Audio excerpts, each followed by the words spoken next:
Naglasipin ko at ito na nagkakita ng aking tulungan. Crystal po ito. Walang practice, kaya po ito. Ito na, malapit talaga. O dapat ang mga tropa nasa itaas. Masayabang lang sa aking salamat ka pala siyempre kay Boss Gab sa ating party. 2 taon na to, aking nagalak. Ngayon na dito sa oras ba na to? Aking mapagiging siyempre ang video. Iwan virtual nandito. Noong nakaraan, iba ang video. Ang sarap talaga ng mga pagkain ang aking freestyle. O dapat kung ito, kung ang lumabas sa aking bibig, di na muna mag-ibig. Aking mapagiging ang mga tropa. Nasa anggangan, si Kuya Nato, si Magtongtong, ito si Tangke. Nandito, ang saya talaga. Sana mabundok, ako sambog. Ang saya talaga, hindi mo naman alupit talaga. Salamat po, dada ko, nandito ako. O dapat na ito, ang saya naman dito sa balato. Ang lupit-lupit, meron pang bilyan.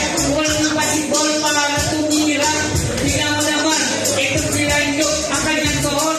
Naka-sombrero, ang aking tropa. Ito si Ocho, ang lupit talaga. Isang tindero, sa aking naman, sa aking umaga, sa kanyang kape. Ang sarap talaga, ang aking tropa. Lahat ay nakabrang, ako ay pakaman. Nandito, ang lupit talaga. Sila mo naman ito, kahit walang practice, kaya ko ito. Bagal mabilis, kaya kong sundan. Shout-out na pala sa kapatid ko, di makaakit, kasi di kaya. Kakawan ay bumigan niya.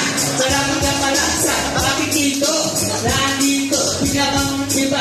Shout-out na pala, yung very please, pag ilang araw na lang, Pasko na ulit. Shout-out na pala, kay Daga ko. Sana naman, kami manalo ng number 1. Siyempre na masaya, binanggit ko na. Sa abang na ito, baka pumakat pa kami. Tingnan mo, dapat ang aking kristal.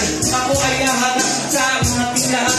Ngayon ang dito, tingnan mo namang iba lang sa kamera. Ngayon ang dito, ang lupit talaga. Talaga, shout-out na pala sa lahat ng radpo. Una bangga, pati DC. Nandito, pero okay naman. Pati ko, abig na ito. Yo, Boss Gab, nandito na kami. Salamat po sa lahat. Ako ay nawala, pero okay lang yan. Kayo nandito, biglang lumabas ang isang tropa. Tropa Isko, aking babae at aking tropa. Congrats! Nang isang taon, inalang tayo, kayo dumami. Di, puro pala, puro katawan.